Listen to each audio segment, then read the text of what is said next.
ठाकरे बंधूंनी शिवसेना भवनामध्ये आज वचननामा प्रसिद्ध केला आणि यावेळेला बोलत असताना ठाकरे बंधूंनी सत्ताधाऱ्यांवरती चौफेर अशी टीकाही केली आहे। बिनविरोध नगरसेवक निवडून येणं ही लोकशाहीची थट्टा असल्याचं उद्धव ठाकरे यांनी म्हटलंय।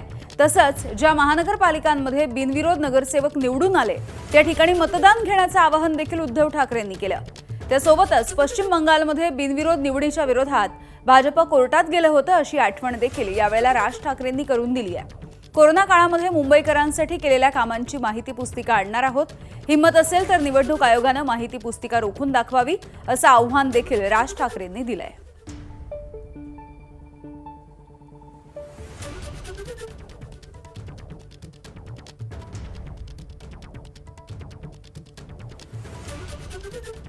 तर हा नेमका वचननामा काय आहे आपण जाणून घेतोय। घरकाम करणाऱ्या महिलांची नोंदणी करून महिन्याला 1500 रुपये स्वाभिमान निधी दिला जाणार आहे। 10 रुपयामध्ये जेवण आणि नाश्ता। नोकरदार, पालक तसंच कष्टकरी महिलांना सांभाळणारी पाळणा घरं। पाळीव प्राण्यांसाठी दवाखाना। बाळासाहेब ठाकरे स्वयंरोजगार अर्थसहाय्य योजना। मुंबई पालिकेतील अत्यावश्यक रिक्त पदं देखील लवकरात लवकर भरली जातील। प्रत्येक वॉर्डामध्ये आजी आजोबा मैदान। 700 चौरस फुटांपर्यंत मालमत्ता कर माफ केला जाईल मुंबईकरांसाठी। तर कचरा कर देखील रद्द केला जाणार आहे। ठाकरे बंधूंच्या वचननाम्यातल्या गोष्टी आपण बघतोय। महानगरपालिकेच्या शाळा बिल्डरांच्या घशात जाऊ देणार नाही। महानगरपालिका शाळांमध्ये 12वी पर्यंत ज्युनियर कॉलेज सुरू करणार। आंबेडकरांच्या स्मरणार्थ जगातलं सर्वात मोठं ग्रंथालय उभारणार। उत्तम दर्जाचे रस्ते बनवून कंत्राटदाराकडून 15 वर्षांची हमी घेऊ। महानगरपालिकेच्या पार्किंगमध्ये मोफत पार्किंगची व्यवस्था। नालेसफाईची प्रक्रिया 12ही महिने राबवली जाणार। मुंबईकरांना 100 युनिट पर्यंत वीज मोफत। खिशाला परवडणारा बेस्ट प्रवास उपलब्ध करून देणार। पाण्याचे दर देखील स्थिर ठेवणार। महानगरपालिकेचं सुपर स्पेशालिटी कॅन्सर रुग्णालय याची उभारणी केली जाईल।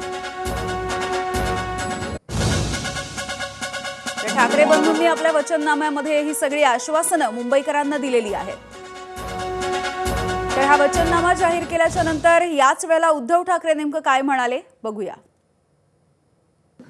की निवडणुकीमध्ये दमदाटी करून जिथे जिथे बिनविरोध निवडणुका झाल्यात, हे मला असं वाटतं निवडणूक आयोगाचं थोडंसं नाटक आहे की त्यांचा निकाल त्यांनी राखून ठेवलेला आहे। शेवटी ते त्यांच्याच वळचणीला जाणार आणि ते जाहीर करणार, पण तिथल्या मतदारांना मतदानापासून त्यांनी वंचित ठेवलेलं आहे।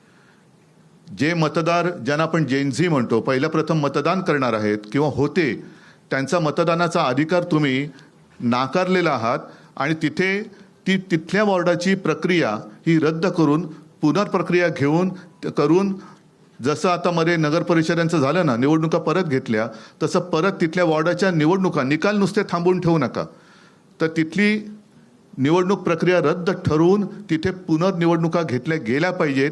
तर तुम्ही लोकशाहीचे रक्षक आहात, नाहीतर तुम्ही म्हणजे निवडणूक आयुक्तांना म्हणतोय की तुम्ही सत्ताधाऱ्यांचे गुलाम आहात। हा जनतेमध्ये एक समज तुमच्याबद्दल होईल, तो होऊ देऊ नका।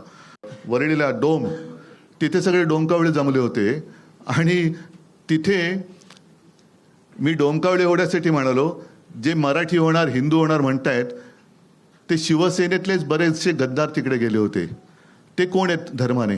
ज्यांना शिवसेनेने मोठं केलं ते धर्माने कोण आहेत? मुंबईचा महापौर हा मराठीच होणार।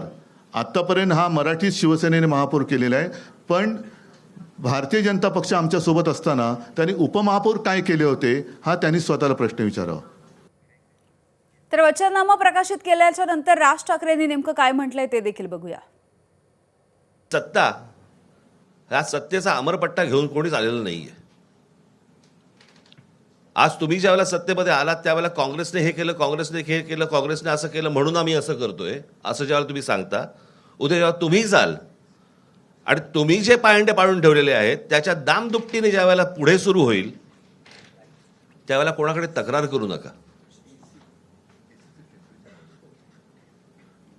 याचं कारण आत्ता आपण जे काय करतो आहोत तर जर समजा त्यांना वाटत असेल की आम्ही सत्तेतनं कधीच बाजूला होणार नाही आहोत तर आम्हाला असं वाटतं हा भ्रम त्यांचा दूर झाला पाहिजे. एबीपी माझा, उघडा डोळे बघा नीट.